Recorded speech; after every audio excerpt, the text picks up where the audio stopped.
Cannabis Common Sense, the show that tells the truth about marijuana and the politics behind its prohibition.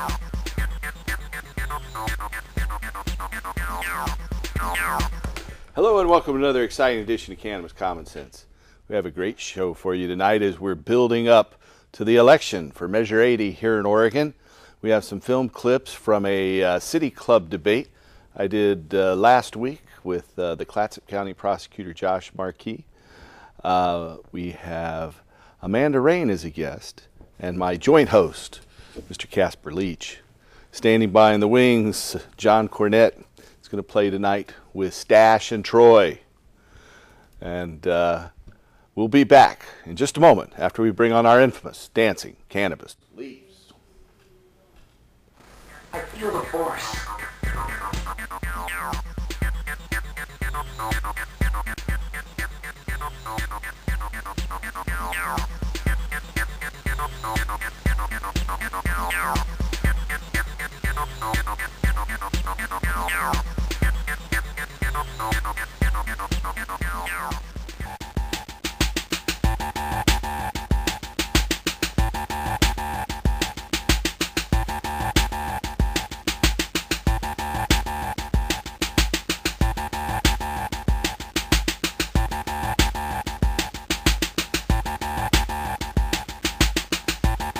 Something new. And here is John Cornett with Stash and Troy, a brief musical interlude. Thank you, Paul. I just want to remind everybody to register to vote and then vote. Measure 80, yes. Measure 80, yes. Repeat. Measure 80.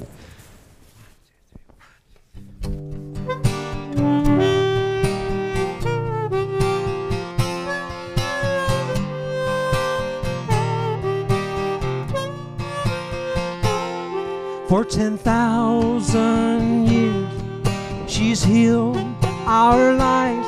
For 1,000 more, she will brave the fight. She's right, reaches through the flames, says, "Come to me, I can heal your pain."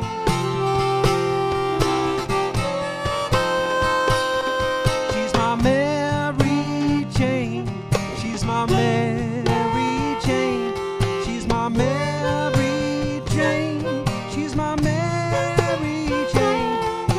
Saved from hell in the fire of the fight, free my soul and clear my sight.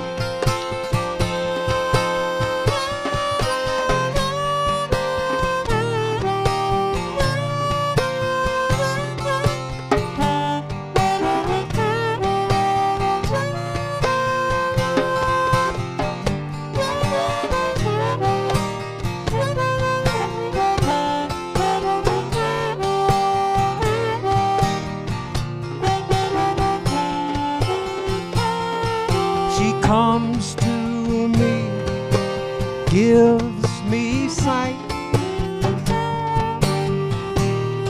In the heat of the night, she's my Rosa Parks, holds her seat. She's amazing grace, she is oh so sweet.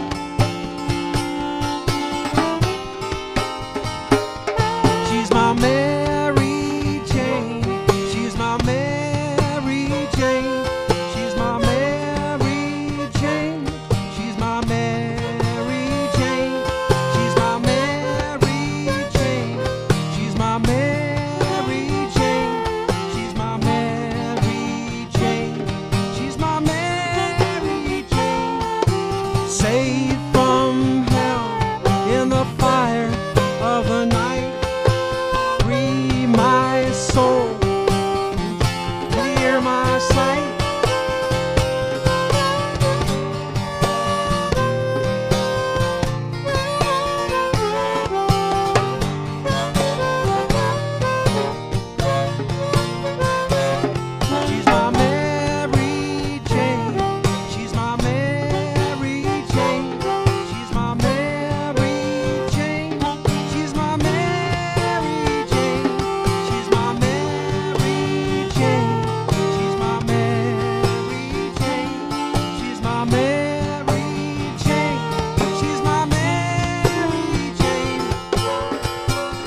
on for that.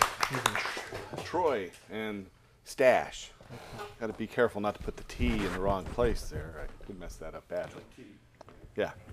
Welcome back to the show, Amanda. Thank you, Paul. You too, Casper. Always a pleasure to be here. We're in the midst of a dynamic political campaign. Indeed. Where we're running an insurgency campaign with basically no cash compared to campaign. Yeah. But one of the key things in the campaign, of course, is going to be the messages we deliver. And so we start out, I believe, with about 35% people who are hardcore supporters, like us. We believe marijuana should be legal. But you know what? We can't win an election with 35%.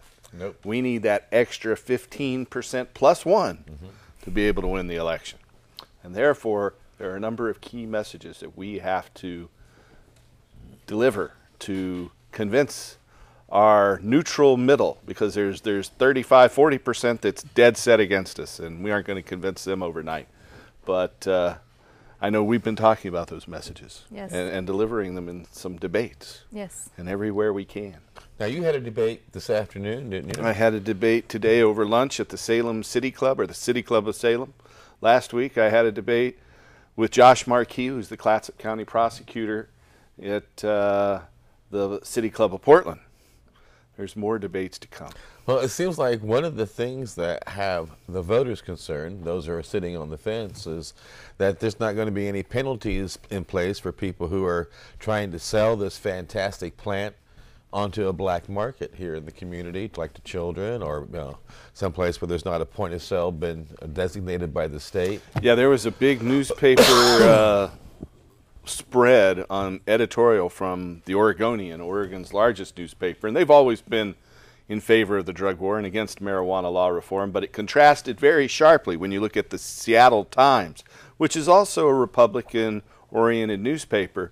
But the Seattle Times last Sunday had 5 articles about why they should endorse their initiative, I-502, where the Oregonian had the editorial and an article that kind of made us look bad, and 3 big articles on medical marijuana and how that's out of control. Now, you mean to think that the major newspaper in this community would actually have a biased slant? Imagine that. You know, the key piece to this is that we're not debating marijuana. That's right. We are debating policy. And that is exactly what this speaks to in terms of talking about penalties, is we are debating whether Measure 80 is the initiative and the measure that we really, as Oregonians, want to put forth. Right. And so when we're talking to the undecided, we're not trying to convince them that marijuana is good. We're not trying to convince them that it has medical value.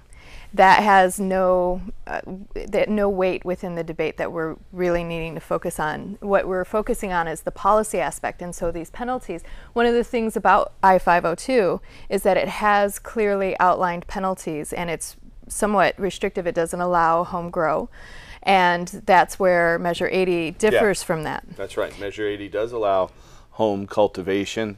And then there's another initiative on the ballot in Colorado, and that's Amendment 64. So Washington's I-502 does not allow home cultivation at all, but it keeps the medical marijuana program in place. So medical marijuana patients with a doctor's recommendation can still grow their own according to the limits they currently have been set by the legislature. Over in Colorado, they allow that the cultivation of 6 plants in total. 3 mature plants or budding plants and 3 vegetating or immature plants, as the law has designated over the past 15 years. But then ours in Oregon does not really set a limit except to say that it will be non-commercial. So under our law and in Colorado, a person would be able to grow marijuana at home as long as they were over the age of 21. And then ours doesn't set a commercial limit except to say that it can only be for personal use if you're growing it at home. You know, I have seen many patients grow marijuana, and I've seen some patients that get 2 to 10 grams a plant. I've seen your average patient get maybe 2 or 3 ounces of plant, and I've seen other growers in an outdoor environment get 4, 5, 10 pounds, or in some cases, rarely, more than that. So it all depends on the way it's cultivated. So I really brought that sensibility to the Oregon initiative and didn't establish a hard and fast limit on the amount that can be personally cultivated. Also, I encourage the horticultural crops so that nurseries can sell seeds and starter plants, where, of course, that's not addressed in the Colorado law and specifically forbidden in the Washington law. So ours is by far the most permissive, and that means the most difficult to pass and the most open to attack by our opposition. And you know, the legislature can go back and make changes to it in the future, and Yeah. a lot of people will say, you know, well, we're voting on this measure now. Even still, if there is to be a problem in the future, then the legislature can address that. And that's where it's really important for us to be responsible in how we engage with this measure after it passes. And you know, it does have some penalties in it, though. Yes, it does. It makes it a felony to sell marijuana to minors. So it's a serious felony, Class B felony, the same as selling marijuana to adults today.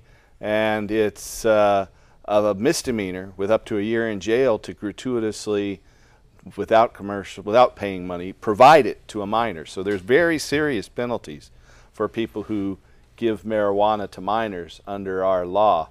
And then if someone doesn't have a license and is cultivating it commercially, then that's against the law. And if they're exporting it out of the state, that's against the law. And so if they're taking it out of the state to a forbidden jurisdiction, that's against the law too, but not as serious. Now, the other aspect of this that kind of boggles my mind are these people who jump up and down and like to focus on the problems that will come from legalizing the grow of marijuana when we've already got this happening now. I mean, you got medical marijuana here in the state, where in this state you can have... And just today, yesterday, they had a raid on a Tigard-based marijuana collective, the Human Collective. The people from the Human Collective had been on this show in the past, in years past. And then last week, they had a huge raid in southern Oregon. And how many plants can you have growing if you're a medical marijuana card carrier? 24? There is 6 plants that aren't limited in size. Under Oregon's medical marijuana law, you're allowed 6 plants per patient and 18 plants that are not taller or wider than 1 foot. So you can grow 24 plants in the state medically as it is, and we don't have the problem that people are trying to address with re-legalizing marijuana or dealing with marijuana. Quite honestly, that's water under the bridge, and that was voted on a long time ago. What we really are focusing on primarily that's going to be of real benefit to this community are the fantastic jobs that can stimulate from creating all the fantastic products from the industrial hemp products. That's what we're talking about, the industrial hemp. It seems like people want to come to the table and talk oranges, oranges, oranges. When we got these apples here, we've already dealt with the oranges. We got medical marijuana on the table. We got a licensing board in place. We've already got it. So we got taxes on that. We got everything so you can get it so that patients can have control over it. They can grow their own, or they can name someone to grow their own. Under Oregon's law, though, it does not allow the sale of marijuana. So these dispensaries that have sprung up over the past couple of years, like the Human Collective that was just raided by the Washington County authorities yesterday morning, or the High Hopes Farm down in southern Oregon.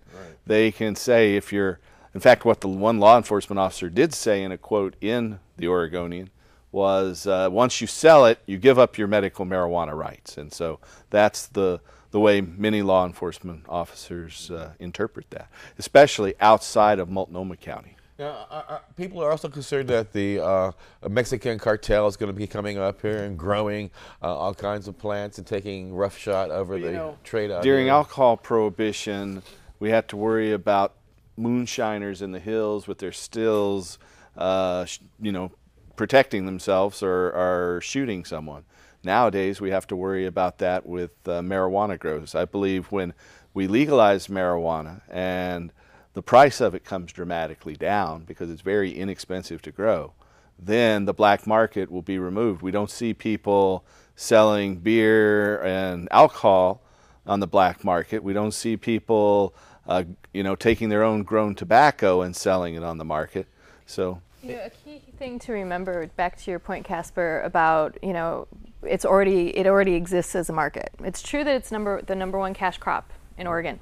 The key is that we're debating perception with our undecided people. Right. And these are the people who aren't necessarily consumers of cannabis. They don't necessarily agree with marijuana. And so, your point of it already exists doesn't really address their concerns of it becoming more of a problem. And that's the key to remember. We're not debating marijuana, we're debating perception, we're debating policy. Sure. And so the key with, it's true that, it exists predominantly throughout our culture, and that there aren't necessarily, the sky isn't falling down because we have medical marijuana, and there are some legitimate concerns that people have that need to be addressed and they need to be heard. And the key is that when you're talking to someone, you can ask them and say, if it's passed tomorrow, would you smoke it? And a lot of people will say no, that they're not going to consume it just because it passes. And that proves the point that we're not going to have increased problems and the sky's not going to fall down. And then if they do say, well, yes, I would consume it if it's passed, and then you can say, well, would you be responsible? Or would you go get really stoned and get behind the wheel of a car? What would you do? And then that kind of helps bring it into reality. Our law specifically leaves the driving under the influence of intoxicants laws in place. And we will fund development of new testing. When they ended alcohol prohibition back in 1933, there weren't any breathalyzers. So they developed those over time, and we'll develop less intrusive tests to detect cannabis in your blood and your cannabinoid levels for driving. We don't have many tests in place for that today outside of a blood test, but we will be developing them, and our initiative will fund the development of tests like that to deter driving under the influence. And a perfect example of how unsuccessful prohibition can be shown and demonstrated on a very elementary basis. And I mean that literally. In the past 2 weeks, elementaries in New Hampshire have outlawed in their classrooms chocolate milk because it's too hard on the sugar systems for the kids, and it's not part of the diet. And what has happened is children are now bringing the squeezable Hershey bottles to school behind the backs of the teachers and squeezing it in and selling little squirts of Hershey for $0.25 a squirt to their friends. And now the teachers say they have no control over who is having chocolate, and there might be a child in the class who's a diabetic who they can't oversee that child getting access to the sugar. It's now out of control, and they've created a black market, and the little kids now have a larger allowance. That's an interesting point, Casper. We have our show streams online. We have a caller standing by on the telephone. We have a studio audience member with a question, and we have an online streaming question. And the question online is, what effect will this have on the criminal underground? I believe that Measure 80 will bring it rapidly to an end. Yep. In terms of the marijuana market. And in talking about the illegal drug market today, 90% of that is the marijuana market. Most people aren't looking for heroin and cocaine, and so I believe it will dramatically reduce the underground criminal market. Let's go ahead and take a question from our studio audience member. Go right ahead. Thank you, Paul. I just have a question to clear up any confusion I have and others may have about the existing statute in the books that addresses industrial hemp and how that helps or harms our car. How does it play into all this, please? Well, Oregon back in 2007 passed a bill to allow industrial hemp, and it mandates that the industrial hemp be less than 0.3% THC. And so there's only one way to get seeds that are less than 0.3% THC, and that's from a special patented variety that's produced by a French company. So they have to be imported from France. The only way to import those seeds from France is with a DEA license. And guess what? The DEA hasn't ever given out a license to anyone to import those seeds. So industrial hemp, even though it's allowed in Oregon, North Dakota, and 5 other states, technically, this low THC hemp, which I call dwarf hemp, for all practical purposes, it can't be cultivated. Now, up in Canada, they allow its cultivation, and in Europe, of course, But in Canada, they grow it primarily for seed, but the seed from this variety will not produce plants that are less than 0.3%. It's an unstable variety, so you have to go back to the French and keep buying this special patented French cultivar. So that's our initiative. Will mandate that hemp will be cultivated that produces the best quality and the best quantity of hemp oil, fuel, fiber, and food. And so that'll put Oregon on the cutting edge of exciting new industries, primarily the energy industry, and that will create tens of thousands of jobs. I really believe that the only reason marijuana was illegal was to suppress its use for hemp fuel and fiber. And they made up the whole marijuana myth. The drug issue when it comes to hemp is a smokescreen. And we need to restore it to produce the best fuel, the best biofuel, and the best fiber. And our initiative will put Oregon on the cutting edge of that. And I believe that will dwarf the drug market, that hemp fuel, energy is the world's largest industry. And the feral hemp here in the United States produces about 20 times more seeds per acre than this low THC variety does. The low THC variety, what they've done is they've lowered the THC by breeding out the flowers. But by breeding out the flowers, they've bred out the seed production, and the seeds are where the oil and the protein are produced. Well, I recently saw a press release by one of the hemp organizations here recently where in 2011 they estimate, from what they're able to estimate, that the hemp products, foods, body lotions, and lipsticks and so on, brought $42 million worth of transactions in the United States alone, and that's all imported. $450 million. You're off by a factor of 10 there, but close. You just have to add an extra zero. And I have a question. So the hemp that's grown in Oregon with this law, it will be able to be exported to other states, That's right, correct? Because it's not fuel, we're THC. importing it now from China and Canada and Europe, so it doesn't have any THC. The hemp oil, the hemp protein, the hemp fiber contains no THC. In fact, the marijuana laws say that hemp is the stems and the sterilized seeds, where marijuana is the leaves and the flowers. Well, I don't know how you can grow just the seeds and the sterilized seeds and the flowers without producing leaves and flowers too. Or you know what I mean. Yeah. That you can't produce the sterile seeds and the stems without growing the leaves and the flowers. And so our initiative will mandate that we use the most productive hemp varieties. Now we have a phone caller, I believe. They're still standing by. We'll go ahead and take that call. Oh, they got tired of waiting. It's a long wait. Yeah, I think that's a really important point in terms of hemp and jobs, is that we would be exporting to all the other states in terms of hemp. Yeah, right now we're importing that from Canada, and like you were mentioning, it's a $450 million a year industry right now and growing rapidly. Absolutely, and if we could grow those jobs in-house, that would be huge. That's right. We're going to be back and talk a little bit more about Measure 80, but we're going to roll a film clip, so stay tuned and see you momentarily. First of all, I'd like to put this in a historical context and look at the vote that ended alcohol prohibition.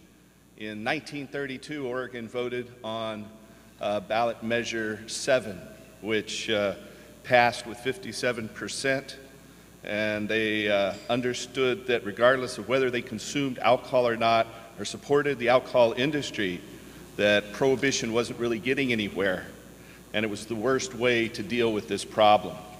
So they changed their minds and regulated marijuana. Now that was 1932. Federal alcohol prohibition, the Volstead Act, wasn't repealed till 1933. Oregon led the way then, and we can lead the way now. Many in the status quo in Oregon back in 1932 said that we couldn't lead the way to do this. But we did, and the rest of the nation did follow. We go forward to today, and Oregon's wine industry is a nearly $3 billion industry, employing more than 10,000 people. with jobs in agriculture, food processing, marketing, finance, and retail services. Oregon's beer industry, with brew pubs and distillers also, that's the $2 billion a year industry, employing thousands and bringing money into our state. What Measure 80 says simply is that marijuana prohibition has failed in Oregon and across the nation. We have an opportunity here to fix a long-standing failure, regulate a market that isn't going anywhere, that will remain here whichever way this vote goes. And when we can create tax-paying jobs, new tax revenue, and have Oregon create a sensible policy for our state. Measure 80 will regulate marijuana like liquor for adults 21 and older with sales only through state licensed stores. There will be DUI penalties for people who are driving under the influence. Those do not change. Not only that, but Measure 80 includes rules for against people consuming marijuana in public, just like there are laws in place for consuming alcohol in public. It will save tens of millions of dollars in public safety costs. It's a sensible policy. It means our cities and counties will have more money for their budgets, be able to focus on truly dangerous substances. You know, they say the definition of insanity is doing the same thing over and over again. Well, the war on marijuana is insanity, and Measure 80 is the solution. So that was a little excerpt from last week's introduction at the Portland City Club. And how did today go down in Salem? Because you did it again. Went very well. I felt a little bit more confident, and I think I did a little bit better. Wonderful. It was a little bit cooler, too, so I wasn't perspiring as much, which is always a good thing. Wonderful. If you have a question for us tonight, we are taking phone calls at that number you see on your screen. It's 503-288-4442.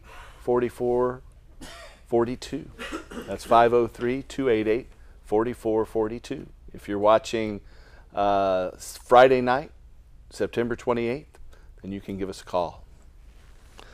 We have a in-studio question. Go right ahead. I just noticed that the old Smurfit newsprint, the paper mill in Oregon City, is for sale, and I was wondering if they could grow hemp in the Willamette Valley to make paper there and get jobs Certainly. going and open. Yeah, Pope and Talbot has been advocating hemp cultivation for pulp to make into all varieties of paper. And so that's another thing. We've got all these closed pulp mills, fiberboard mills. When our farmers can grow agricultural hemp, then those mills will start back up and supply not just Oregon, but the whole world with this material. Let me see if I can get camera 2. We've got a variety of nifty new bumper stickers. Here's one of them. It's Hurt the Cartels, Help Our Farmers, vote80.org. Nice. Very That's nice. a nifty one. Here's another one. Pot has been found to fight cancer. Alcohol's been found to cause fights. Your choice. Cops can chase pot smokers or criminals. Nice, nice. Another one. Regulate marijuana now because drug dealers don't ask for ID. They don't. You're right. Yeah. Unlike most politicians, hemp could create thousands of jobs for Oregon. And last but not least, you don't need to inhale, you just need common sense. So Nice. I urge you to, you can go to our website at Vote80 and pick up some of these bumper stickers, or come by our office at 2712 Northeast Sandy Boulevard, Monday through Friday, 9 to 5. Pick some of those up too. And you're right about the ID. I know a number of people in Indiana who have their children run down and pick me up a bag on your way home from school, but they can't stop by the liquor store and get mommy a quart of beer or a pack of cigarettes because they got to show ID and be of legal age, and they're stopped at the point of sale. But they can sure pick that up on the way home from mom. I've never and known anybody who sent their kids down to do that, Casper. You obviously don't have kids. I'm a child of the drug war. Yeah. And Did your parents ever ask you to do that? My parents did. My mom Really? used to send me to the store for cigarettes. Ah, And yeah. I could go with a permission slip and get cigarettes for her. And I actually started smoking way, way, way, way too young. And I can tell you that once they started implementing regulations and really coming down on stores for not asking for ID, and coming down on people who would buy cigarettes for kids, it was so much harder for me to get cigarettes than before those regulations passed. And so I know from personal experience that it's regulation that will actually get marijuana out of the hands of kids. And this is a key message, especially for moms and for parents, because right now 8 out of 10 high school seniors have easy access to marijuana. And studies on both sides of the issue show that it has a detrimental impact on brain development. And so marijuana should not be in the hands of kids, period. And so they have easier access than most adults. Absolutely, absolutely. When I was in high school, just to be very honest and candid, it was the kids who were getting the marijuana for their parents. And that is how it works with prohibition. When it comes to regulation, it's actually going to get it out of the hands of kids, and that's what we need today. And the same was true during alcohol prohibition. They actually would close down entire schools because the student body was drunk. We have a couple questions here. One of them is from our studio audience member and one standing by on the phone. Let's go ahead and take from the studio audience member first. Go right ahead. It's not really a question, but I didn't see that article in the Oregonian, and I would be really appreciative if maybe you could just touch on the highlights of that article and then how to talk to people about the highlights of that article. Well, one of the things that the editorial in the Oregonian said was that this will create a conflict with federal law and the state government will have to pay to defend the law. And that's not true. Actually, our initiative says that the applicants to grow, process, and sell marijuana, that their license fees and application fees will be used to defend the law in federal court. So no taxpayer money will be used to defend it. The editorial was over the top. I think at one point it said that Measure 80 was surreal and like Willie Nelson meets Willy Wonka. And so it had cute little things in there to kind of make fun of us. But it said it was written by marijuana growers for marijuana growers. Well, and that's just not true. The one thing that comes up over and over again is the makeup of the commission that will regulate marijuana. Here in Oregon, we have an Oregon Liquor Control Commission that regulates and licenses the sale of hard liquor products. And it's all made up of political appointees. We did some polling, and the polling showed that many people think that the Oregon Liquor Control Commission is corrupt, that those political appointees aren't working in the public interest, and many people would never vote to approve giving the OLCC any more authority. So we decided to create a separate commission that would have to be appointed by the end of this year, December 31st of 2012. And the first year, the 7 members of the commission would be appointed by the governor. Then thereafter, a year later, 2 would be appointed by the governor on a 2-year term, and then 5 would be elected by growers and processors. Now, did you want to say something? I did. The first year is the most important, and maybe this That's is what when- you were going to say. Yeah. Because that's when all the laws and the rules are going to be set. That's exactly right. The rules, the licenses, a lot of the creation of the structure of the regulations will be done in that first year. And also, the pharmacology board is 5 pharmacists Yeah, the pharmacy and board. 2 appointed members. And so it's the Oregon same Medical makeup. Board has to be all physicians, MDs or DOs. And in fact, there's a law that governs agricultural commissions here in the state of Oregon that requires 70% of the composition of agricultural commissions have to be farmers and processors in the industries that are being regulated. So we designed it on that model, but that's been quite controversial in terms of what the Oregonian said. And it's been persuasive to some. But if there is an issue, the legislature would be free to change that. But the first year, they would all be appointed by Governor Kitzhaber. When we pass Measure 80 on November 6th, then by December 31st, Governor Kitzhaber has to appoint 7 people. And then that will go through an administrative rule process. And that's governed by another set of rules, where the rules will be published, there'll be a public input, and then the final rules will be arrived at. And if there are problems with that, it can be addressed administratively or legislatively by the Oregon legislature. Well, the other amazing aspect of what's happening this election year is whether or not you're enthused about either one of the presidential candidates. Let's just set that aside.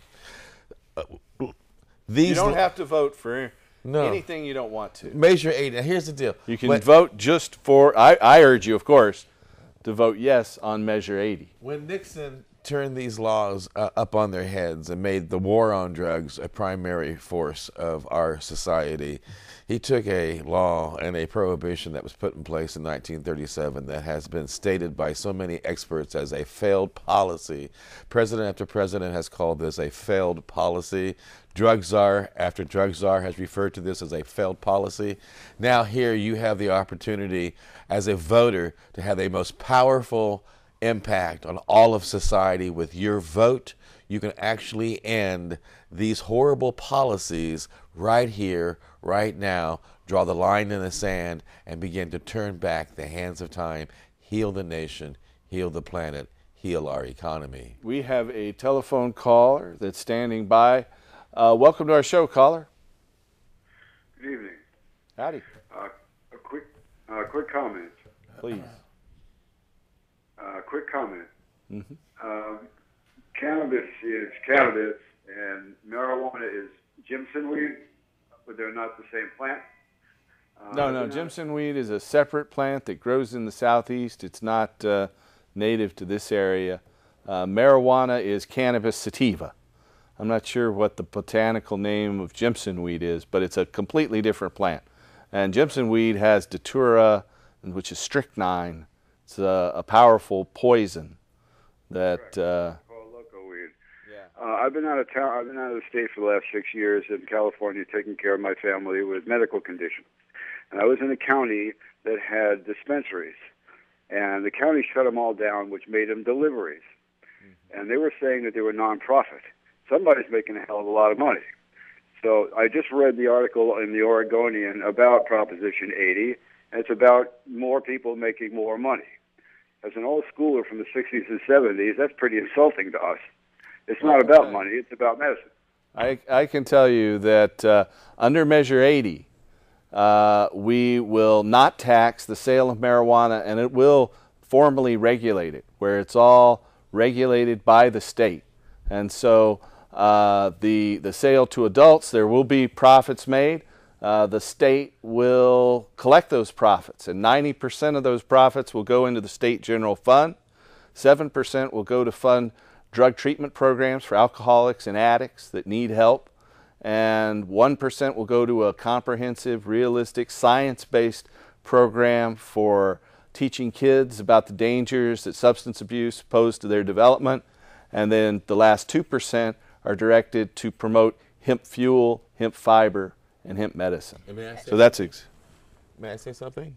And you're darn right it's about making money. We want to make money off of the 50,000 different products that can be made in this state by the people who need jobs in this state. And it is about making money on a legal basis. It is about taking control over this substance. And it is about making jobs available to the people in this community, making products that can compete on an open market. It is about making money and saving jobs, and we need to do that. And right now that money is going into the black market. Exactly. And not regulated at all. And the kids have easier access than adults. Did you want to say something? I did. I just wanted to make it clear that it's medical that won't be taxed, and it's going to be adult use that is taxed. Just so it's clear. And so and you know, a lot of people patients, here, it'll be very inexpensive. Right. And it is about making money off of the 50,000 different products that we can make. And hemp will not be regulated for hemp fuel, hemp oil, hemp protein, and hemp fiber. And I believe that'll be dwarf the drug market. And it's really the only reason they made marijuana illegal to start with was to suppress hemp fuel and hemp fiber. Correct. And this will completely restore that. Now, we have a film clip we're going to roll right now, and we'll be back in just a moment. I think we're going to roll that film clip. Hello, I'm Dr. Philip Levesque. When I was a combat infantryman in World War II, our government paid American farmers to grow hemp for the war. Today, the federal government has denied our farmers the right to grow hemp. Until we end the war on marijuana, farmers will be unable to grow hemp for fuel, fiber, and food. Measure 80 will allow our farmers to grow this valuable crop once again and create thousands of new jobs for Oregon's economy. The time is now. Vote yes for Measure 80. Thank you, Dr. Levesque, an American hero. He crossed the Rhine into Germany as an infantryman for Patton's army, and 2/3 of his fellow soldiers that went across in those little dinghy boats were killed. So he was one of the lucky 1/3 that made it across and then marched across Germany. I think the average life expectancy of an infantry scout in Patton's army was 48 hours. Wow. And he managed to stay and do it and live through it for 6 months and met the Russians in the middle of Germany. And that's another story. Now, another really aspect that we are overlooking in tonight's conversation is not only will we be able to tap into the $450 million worth of merchandise that's created out of the hemp products And that's themselves. with the dwarf hemp. That's little people hemp. Little people Yeah. hemp. You don't want to be insulting. Okay. And I don't want those letters. But we're also not arresting, and we're not incarcerating, and we're not clogging up the systems, and we are making it so that our police force can focus on real crimes like being beaten in the head for your money, and we can also channel the money that's spent on incarcerating people in jail and use that to, help people in the classroom. Yeah, right now the budget is getting cut consistently in education, and that's going to impact parents who are trying to send their kids to school. And the state's going into debt to build new prisons too. Yes, we're seeing the state take on debts that we're going to have to pay in the future. Yeah, they're looking to build to these build new prisons. New prisons to house 2,000 more prisoners. Which they should be building a new university for 2,000 more college students. And then there were 2,400 arrests last year for possession of 29 grams or more of marijuana. Possession of 28 grams is an infraction and a traffic ticket, but 1 gram more than that without a medical marijuana license is a felony. There were 2,400 arrests here in Oregon last year for simple possession. And you want to know why we can't afford to keep the libraries open and why we're having to cut back on school programs for your children? Well, it's because many of the leaders of the community at the present time consider the war on drugs to be of more value than educating your children and finding a job for you to create a great product. According to Jeffrey Myron, a Harvard economist, regulating the marijuana market alone will save $61.5 million in criminal justice costs for arresting growers and dealers and for the probation and parole violations that jail offenders currently. Casper, what you had just spoken is something that enrages me about this debate, which is we're continually hearing, what message are we sending our children? What message are we sending our kids if we change the laws on marijuana? And when you look at, we're cutting education, we're going into debt, we're paying extraordinary fees right now for the 4 prisons that we built since 2004 here in Oregon. And so what message are we sending them? We would rather send them to prison than to educate them and to send them to school. And find them a job. And we'll just ignore that the economy is doing as poorly as it is when we have a solution here that would get it out of the hands of kids and create jobs for the economy and bring some sanity to our policies to where our law enforcement can actually focus on things that matter. Because, one of the things Josh Markey, who you debated now quite a number of times, he likes to say, it's not an issue. We don't spend that much money on marijuana prosecution. But when we look at it on a state level and we look at the raids that are happening on medical marijuana institutions because there's not a system created to allow for the sale of it, that's like a raid is a lot of expense. Mm-hmm. It's huge. I mean, and then for the people that have to go through having guns come in their face, I mean, it's quite a horrendous thing. Yeah. And it's very difficult to get over at arrests too. You know, that's on your record for a long time. So you take an 18 Just or a a simple 19-year-old possession child. arrest of less than an ounce. Most people don't take into account that they will lose their driver's license for 6 months. The federal government came in and mandated that every state, to receive their highway funds, has to suspend the driver's license of a person for 6 months. And for students, they lose their financial aid, and they immediately have to start repaying their college loans. So if for a year they can't get more college loans and they have to immediately start repaying them, even if they can't repay them, they go into default and they can't get more student loans. So it's a catch-22 all around. We have a caller, I believe, who's standing by on the phone. Welcome to the show, caller. Hello, caller. Yes. Hey. Howdy. You guys hear me? Okay. Yes. Yeah, this is Rick Harris again. I called a couple of times before, but I didn't get a chance to, or at least I didn't remember to. There is an organization that is fighting for this very same thing, but what it is they've actually formed a government from the president to the Congress, the representatives in Congress and the Senate. So they are trying to do this they actually are doing it based on the foundation, the founding fathers, everything that the founding fathers wanted in the first place, which were taken out about 70 years after the fact. But at any rate, it's called the Republic, www.republicoregon.org. That is Oregon one. To get signed up and get a lot more information, you can go to republic.unitedstates.org. All right. Well, thank you, Rick. Our viewers now have that, and if they want to go look at it, they can. Now we're going to run another little film clip, and we'll be back in just a second after this brief interlude.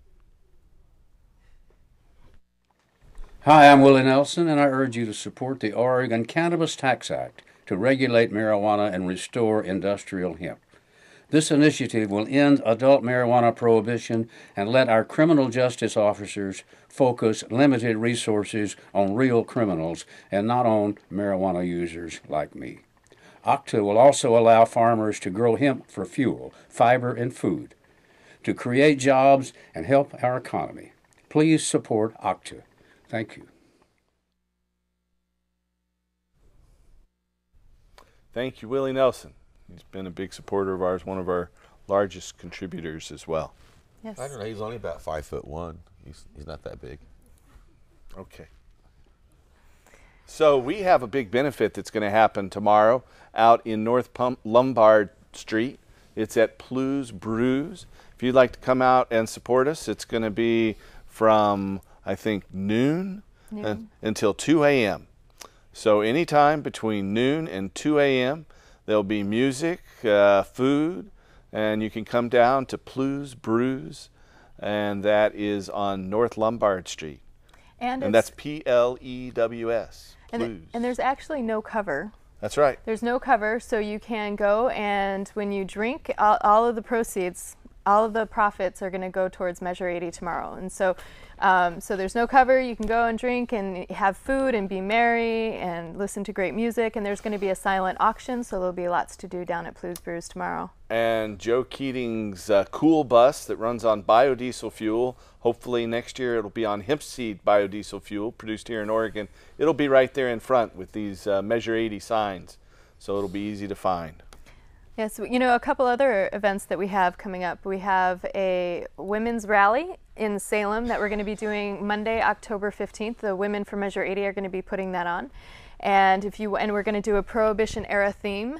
And so it is Save Our Kids, End Prohibition, a rally down in Salem. And if you want more information about that, you can email Anna at women4m80@gmail.com.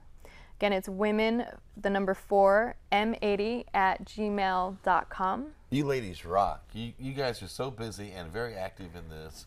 And it's amazing all the things that you managed to accomplish throughout the course of each week on behalf of M80. Yeah, and you know, Anna is just amazing. Anna, and then Kat is the one who is organizing the Blues Brews fundraiser tomorrow, and there's another one coming up at Mac and Doug's. I don't have the details on that one right here. And I can't say it enough, the amazing team of people here in the studio that keep this show going and make... Yeah, you just see the three of us, but there's 6 or 8 people behind the camera that make this thing happen every week. So every week. Thanks to all of you. Absolutely. You know, I just want to reemphasize in terms of the messaging, because I think it's so critical, because those of us who love marijuana just can so easily get caught up into debating how we love marijuana. How it's safer than alcohol, and gee, it'll produce hemp and all these wonderful things. But that's not what's going to win us this election. We've got to convince those people who aren't so convinced it's a wonderful thing, that it's really the prohibition. And one of the ways we can do that is by convincing them that the streets are not going to be more dangerous, that we're going to develop new testing, we're going to fund the development of new testing, and we'll keep the strict penalties against driving under the influence of intoxicants in place. Mm-hmm, definitely. And like they say in Indiana, not only vote, but vote often.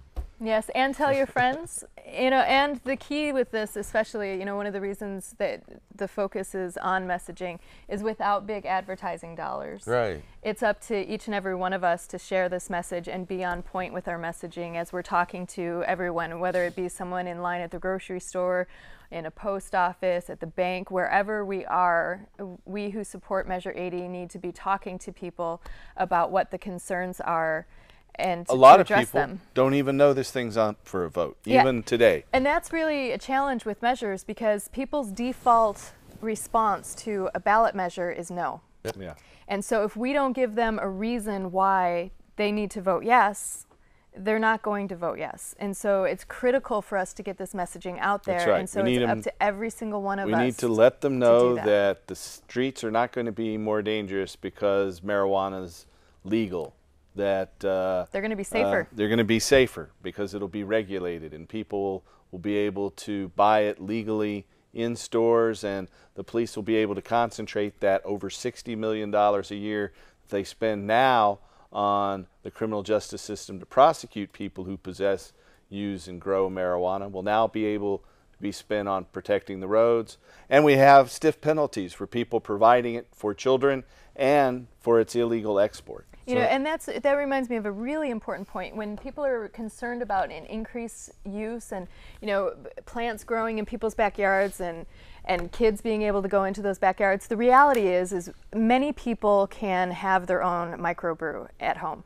That's right. Many people don't, because it's more work than they want to do. And the people who do still go out and buy because they don't produce enough really to meet their demand most of the time. Right, and growing cannabis, even though, like Josh Murkey likes to say, it's a weed, it's a plant, it just grows so easily, it's actually tough to grow cannabis. And so it's not going to be something that is going to explode once it becomes legal, and people will be inclined to go buy it in the store because it's easier. And I used to grow once, and I find that it's a real difficult challenge at times, and if you have somebody who's good at that and enjoys doing that, it's better for you as a patient to let them grow it than to take on the burden of it. Yeah. So we're down to just about 4 minutes left. I want to urge our viewers, we know most of you who watch this show are strong supporters of ending adult marijuana prohibition. We need you to register and vote. If you haven't received your ballot in the mail, here in Oregon, all voting is by mail. There aren't any polling places for the past decade. It's been very successful. We've seen 85% turnout in the last presidential election. We need you to make certain you're registered to vote. And so if you haven't mailed your ballot back in the past 2 years, if you've moved since you voted last, if you haven't received a ballot in the mail in the past year or two, if you meet any of those, you need to re-register. And you don't have to find a voter registration form and mail it in. If you have internet access, you can go to the Secretary of State's website at OregonVotes.org. Nice. That's OregonVotes.org. And so you can re-register there. Just go ahead and register. Whether you think you're registered or not, make sure. And the deadline is October 16th. So we only have about 3 weeks left before the end of the deadline, and then the ballots will be mailed on October 19th. So we need you to make sure that you're registered to vote. You get your family and friends to register to vote, and you vote yes on Measure 80 to end adult marijuana prohibition and restore hemp for fuel, fiber, and food. Man, is there anything you'd like to say in closing here? You know, support, get out there, come celebrate with us at Plou's Brews, get your friends to register to vote, get this messaging out there, talk to everyone you can about Measure 80 and why it is the measure that needs to pass to regulate and allow education to happen on marijuana. Casper? Shameless plug, AmericanFreedomRadio.com, Monday through Friday, 10 to 11 a.m. You can listen to Time for Hemp live. Make it a point to tune in and tell your friends. Thank you. Thank you, Casper. Thank you, viewers. We're going to go out on some more songs with John Cornette, Stash, and Troy. So thanks for watching. Help us pass Measure 80 and restore hemp. Good night. Thank you, Paul. I want to remind everybody, register and then vote yes on Measure 80. Thank you.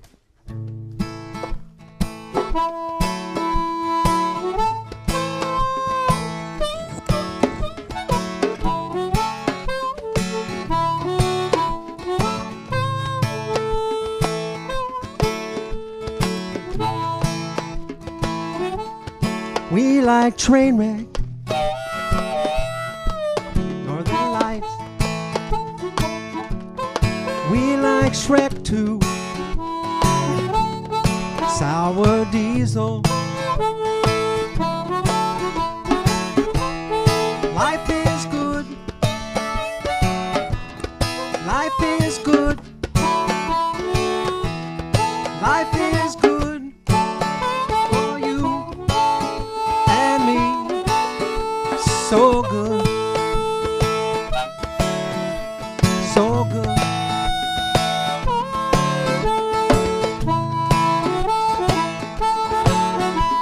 So good.